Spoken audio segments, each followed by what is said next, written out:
So I would like to go into the situation of the dairy farmers. One part of the dairy farmers, you saw the demonstrations in the TV. Can we have the video of the dairy farmers? A part of the dairy farmers realizes that they're in a struggle for survival, and that is why the farmers use their trucks and dumped their milk into the fields. The farmers are desperate and poured the milk into the fields. Another part of the dairy farmers don't understand the situation, and that is the larger percent, because you had 1.5 weeks ago in Luxembourg a demonstration around the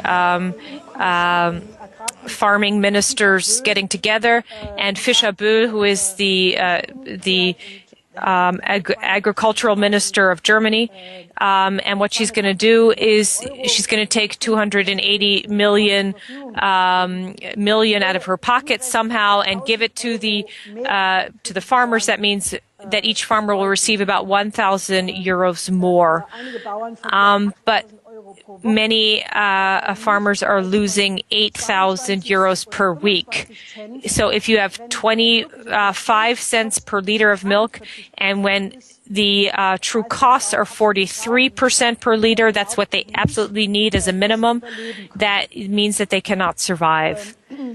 So you had 700 tractors, and you see on the one hand the farmers who are throwing their milk away, and then you have police with their water cannons on the other hand. So you see that's absurd, because the police are in the same situation as the farmers. So the police are being cut, the number of jobs are being cut even though there's increase of violence in the population. So the policemen and colleagues among the policemen know that in this social unrest that they will have to hold their head up to this, and they don't want to do this. They are afraid of cutting of jobs of policemen means that there's possibility that the army will have to be used in Germany, and is not in our laws. And it is a very, very wild situation. So I could discuss more of the situation. Opel, Quelle, which all the different companies that are closing down and unemploying people. It is very important that each group not look at their own personal problems. They have to go beyond what their own nose is. They have to look beyond their own plate. And we have to solve the entire economic crisis if there's going to be a solution for any individual. Many farmers have the illusion that if they gobble up the farms of those farmers who have gone bankrupt, that they will increase in their own personal number of cows, and that they will somehow survive. That's ridiculous. That you cannot survive unless the price of milk per liter is over 35 cents euro. So the problem is the system of the globalization, and if there is no intention to make sure that the independent farmer survives, then the policy is actually to destroy individual family farmers. And to go into agro-industrial production, that's crazy. So globalization, you have a incredible change in food production, especially in the so-called developed countries. You have a total transformation and industrialization of farming. Even people are talking about food manufacturing. So it is dominated by transnational cartels like Cargill, Archer Daniels Midland, And these giant companies are involved in every single part of the food production. The first group are people who look with agrochemical production. They produce pesticides and companies are Monsanto, Dow, DuPont, Bayer, Syngenta. If you look at the second group, those are people who are involved in food processing. They buy the products from the farmers and then go further with the processing. They're Cargill, ADM, Conagra, IBP, and third, you have the producers of the food, and they make the products into name brands and to sell them to consumers: Nestle, Philips, Morris, Unilever, Coca-Cola, Pepsi. The fourth groups are the stores that sell the end product to the consumer. For example, Walmart, Carrefour, Metro, Aldi, Lidl, and it continues. So you want to understand how these cartels work? Well, let's look at Cargill. They have 98,000 employees. They have 50 different business lines. They have 800 stores. They have in 61 countries. It is the biggest private company in the USA. It is the third biggest company in Europe. In 1997, they had 56 billion in volume. They were richer than many developing countries. As a private company, they don't have to reveal what their activities are. They are the largest grain trader.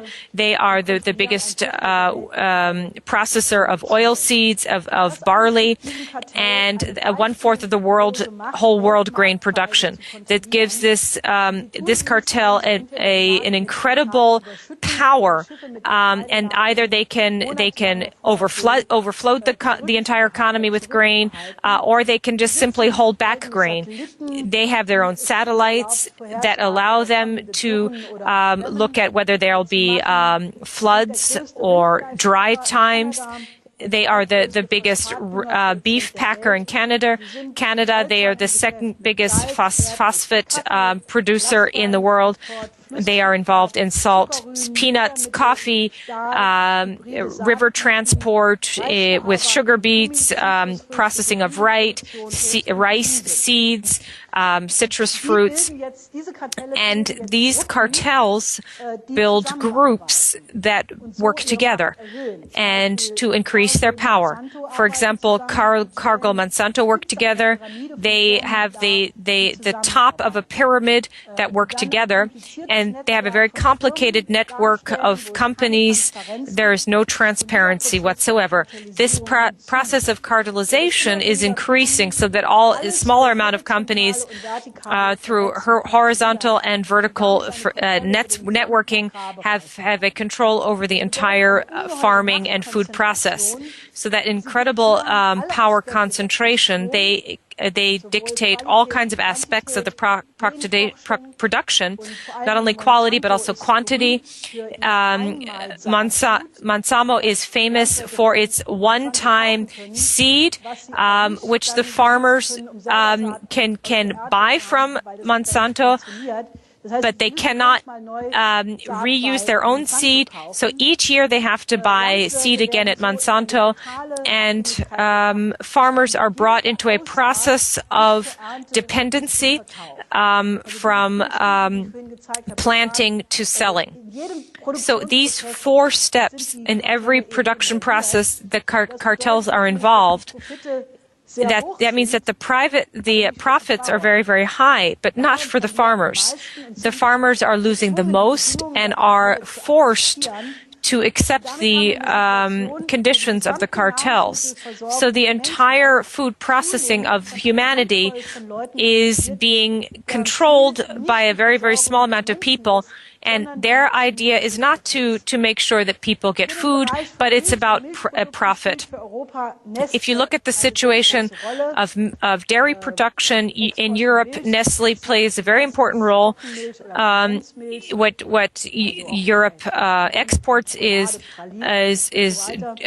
dry milk or condensed milk or chocolate or whatever. The head of the Nestle company is a name named Helmut Mauscha, who is also at the head of JP Morgan, the leading British bank in the U.S.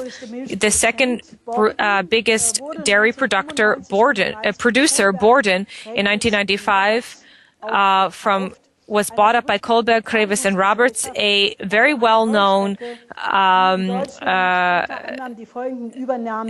speculator and that has been speculating like crazy. If you look at all kinds of things that they're involved in industry groups,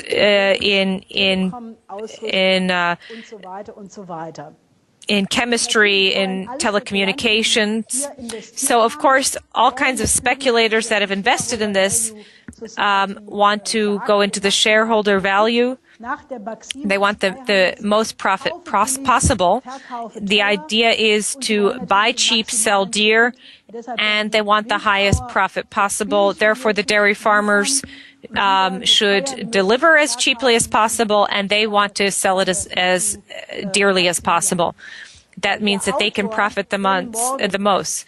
The author Dan Morgan writes in his book, The Grain Traders, when Cargill has an amount of corn, and he takes it's brought to a Holland producer. So, and it seems that the corn goes from the U.S. right to Holland. Well, that's not what happens. It goes through Panama, exactly, and then certain papers are going through Geneva. And then Tradox in Geneva goes to another company in Holland, and all profits are gone through a company in Panama because there's a total tax break there. So in Geneva, only a small thing is paid. So it means that at the one hand, that the company gets a huge profit, no taxes are paid, and the farmers get basically nothing. So that means what the European Union is doing. It wants to simply go into total free market, and you have, if you look at the Doha round and the World Trade Organization, they want to ram through all of these treaties. What the European Union is doing is saying that all power goes to the speculators. If you look at what the farmers are doing in Germany or in other countries, and if they think that they can have a chance with the European Union, I have to tell you, they're not awake, because this system of globalization is going to kill the family farmer. The aim is not to make sure that people have food on their plate, but it's the profit maximization of these cartels. And the role of the European Union is to slam through this policy. And if the family farmer does not understand this, look, this is a dramatic appeal to the farmers. Farmers are a very, very important part of our existence. They are the basis for the entire rest of the population. So they must understand. As long as they don't understand this, the situation of the family farms dying out will continue. What do we have to do? We have to have the parity pricing. That means the price of the real production has to be covered, and more than that, so that you can have new investments and a good standard of living for the family. At that point, you can only have in the next generation, and will be interested in becoming a farmer. So it's not slave work with agro-industrial cartels. This situation must not only be of not only the farmers, but it has to be of all the population, people who work in cars, people who work at giant supermarket. Everybody is being affected by the globalization. If we go into a new dark age, and if we want to stop a new dark age, we need a system change. All things that have happened until now in the last 20 months since the subprime crisis in the US, you have the casino economy has gotten worse, that the concentration of the banks the banks have become more concentrated, that the profits are going up. But it's not just the banks that are in these cartels. It is, if you look at the whole farming industry, the whole food industry, you can see the exact same thing in almost any area. There's this concentration into a very, very small number of hands. So therefore, we have to change the system and bring the LaRouche plan on the table.